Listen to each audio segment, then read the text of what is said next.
Oh, hi, you're already recording. Yeah. Come on in. Is so much greater than mountains of conditioning.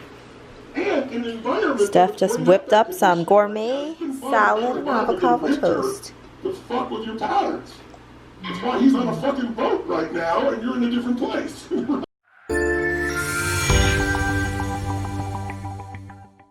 We are going to review day 3 and day 4. There is just so much information. I actually had to go back into my notes and see what we did because it's all like a blur at this point. Super overload. Yeah. So day 3 was about, we learned about the 7 different levels. It's 8 different levels of consciousness. And consciousness just means caring. And so like when you're a baby, or let's say you're really old and you have like Alzheimer's, you're at beige, you're like at level 1. Because you're not aware of what you're doing, you're just not aware. You're just being stimulus, like, oh, I hurt, so like I need someone to take care of the hurt, and when that stimulus goes away, I'm done. Like there's no I care for you back. Yeah, right. And then purple is like very tribal. They care a lot about safety in numbers. Like let's say gangs. Also Tribal, where they have many gods. Yeah, they have a god for sun, they have a god for war, they have a god for peace, for rain. I would say somebody who predominantly cares about safety of themselves, right? And like that's their number one concern, is just staying within their community. Yeah, staying within the community. They don't really care about other people, because all of these levels are still egocentric. Which means they really predominantly just care about themselves. Right. Yeah. And then the next level is red. And red is what they call the power god. And a power god could be like, you know, a toddler. A toddler, or like a grown person who acts like a toddler and everything is about them, and they have a tantrum when something doesn't go their way. It's like the rock star mentality. Celebrity, yeah. Or a rock star, yeah, who like trashes the hotel room, and there's no consequences for the person in the red. They are like the emperor, the dictator, the toddler. Again, still egocentric. Yes, it's all about them. Then the next level of consciousness or caring is blue, which is all about rules, right? Yeah. So they usually believe in one God at this point, but they also believe in kind of caring for your community and doing more for others, but it is because of a consequential thing. If you do something good, then because of your consequences in your afterlife and stuff, that's why they're doing it. Not necessarily because they truly care about the environment or like other people. It's because it's for later. Yeah, it's for later. There's some kind of consequential. So they're becoming more ethnocentric. So they do have some kind of morals beyond them, ethics beyond themselves, right? Yeah, and some examples are like people in the military, or any religion like Catholics or Jewish or whatever, like anything that's like all about rules. We have the right rules, you have the wrong rules. And really our rules are just determined by like where we grew up in our culture. So like no one is right or wrong, you know, it's right for you. Yeah. But you can easily make other people bad and wrong. Yeah. The next level up we have orange, which is the striver, achiever. They will utilize whatever they need to get what they want. They want their next need is growth. The first needs of the first 4 are certainty and significance. Yes, and so it's still about certainty and significance for people in orange who want to achieve, but it's also about growth because they need to learn, acquire new skills, take things to the next level, learn how to deal with people, whatever. So that's the next level of caring. And in this, they care about efficiency. It's like building like infrastructures, like companies. This is like them growing the world. So it's important for the world to have these orange people because they truly do make things happen. Exactly. And then the next one is green. They're more socially conscious. So it's people that are like vegan or like Greenpeace, or like they want equal like healthcare. Everything should be equal. Everyone's opinion should be involved. Everyone's needs should be taken care of. And they are right. and everyone else is wrong because, oh, they have meditated, oh, they're a higher consciousness or whatever, but really that's not true.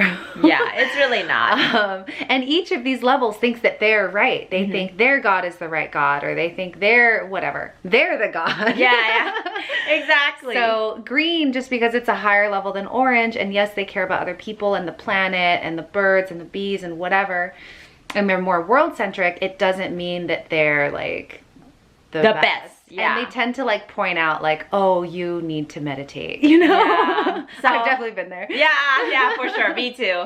Like all these levels of consciousness, like typically just means you are increasing the number of caring or the amount of caring that you bring to the world, because you're starting from just self to involving your community and then to involving like maybe the world. And if you want to go higher up on the scale of consciousness, you end up in yellow. So yellow is spirit-centric. So yellow is spirit-centric. And basically it allows you, now that you've mastered all of the different levels, you can jump back and forth between each level according to the circumstances. Because sometimes, even though green is higher on the level, you need somebody who's maybe in more of a blue, orange, or red to deal with different situations. Yeah, so like if you're yellow, but you're building a company, you don't want to show up as green because you're just going to want everything to be equal. You're not going to make a profit. You're not going to get anything done. You need to channel your like blue and your orange to get shit done. That's just an example. And then the next one after that is turquoise. And Tony says that very few people live in turquoise. Turquoise is like when you are very, let me just use it's like words. oneness. You're an awakened soul. Yeah. You can actually feel connected to all the beings in the world. Like you feel all your, like even the insects or like the leaves.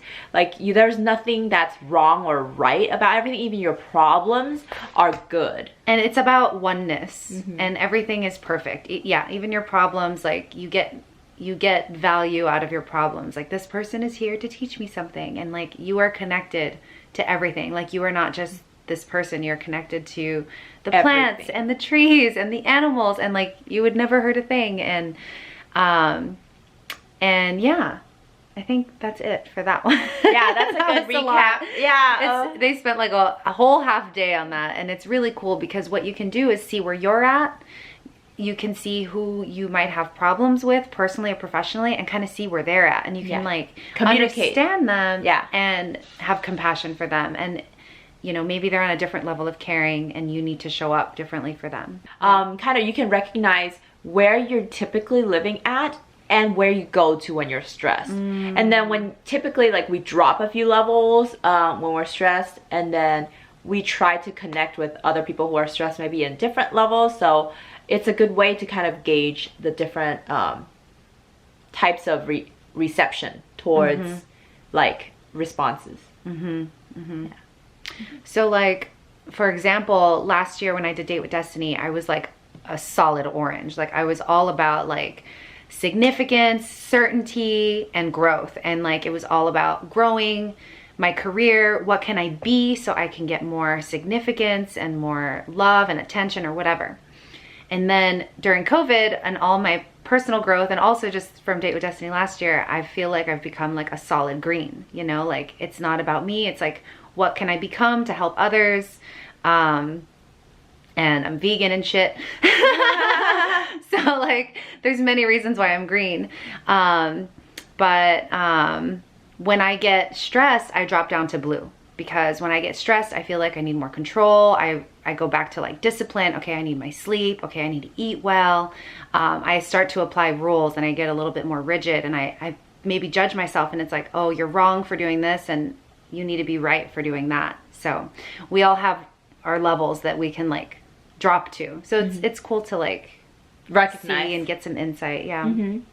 The next thing that we did on day 3 was we started to touch into our towards and away values. Most people, they make it very hard for themselves to feel good and very easy for themselves to feel bad. And that really ties into belief systems of why you think you want to go towards something or away from something. Like most people make it almost impossible for them to go towards their true values sometimes, and like so easy to drop back into the away values. So like he gives an example, like if someone wants to be a billionaire but you want to sleep in until noon, like that's just not gonna work. Your value structure will not allow you to happen, and you will feel bad and like a failure. Or like if someone wants to make everyone happy, but they also want to be honest, they're always going to be at battle with themselves, because you can't make everyone happy and tell the truth, because you're like lying to yourself in a way. For me, it was, I feel like my top thing was like security. Last year.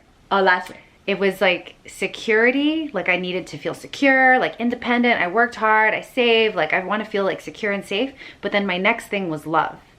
And so it made sense why I stayed in a relationship where I was like super unhappy for so many years, because he offered me safety, and yeah, my next thing was love, and I was trying to get that. So it's so interesting when you like discover them. It's really like uncovering them, because we really have no idea what's driving us. And then it's like a wake-up call, like holy shit, like this is my programming that I never chose, you know, and this is what's been ruling my life up until this point. I'm in a we have evolved. Jared and I have evolved. We are so much better. But it's incredible to learn. So what did you get out of it? Yeah, so for me, I had always thought like happiness is my number one, but I realized like love is my number one, and then happiness. So it is aligned with what I already kind of know about like my strong values, but I didn't realize that my away from values were stuff like guilt. Like I didn't realize guilt was so high on my list, and that actually drives a lot of why I do the things I do, because I don't want to feel guilty about a lot of things. Not that I do anything like terrible, but even like I feel guilty when I don't do something that other people feel like I should do. Like it's almost like I feel bad to the point of guilt. Yeah, and that is my away value, so I'll try to highly avoid it, because me as a person, I am a earth sign, which is like my essence wants to make sure everything's in harmony. I want to please everyone, and when I like have that sense of like, hey, this person is not happy that I'm doing this thing, it really disturbs me, and it gives me that guilty feeling that I really don't like, so I try to correct it. And knowing that that is such a strong belief in me can help me maybe go away from that a little bit, or just be conscious of it, so I know, hey, it's just my old belief system nagging me, telling me I have to do this thing or I'm gonna feel guilty, but actually maybe it wasn't the right thing to do. Right. I can reevaluate what I'm doing. I can like give a little like sneak peek into what we will do, and we're gonna make it really hard for you to feel guilty. So if that is still your top one, then it'll be something like, I only feel guilty if I forget that I cannot make other people happy, and that only if I constantly do the things that are against my values. So if you remember that, you know, you can't make everyone happy because they have their own programming.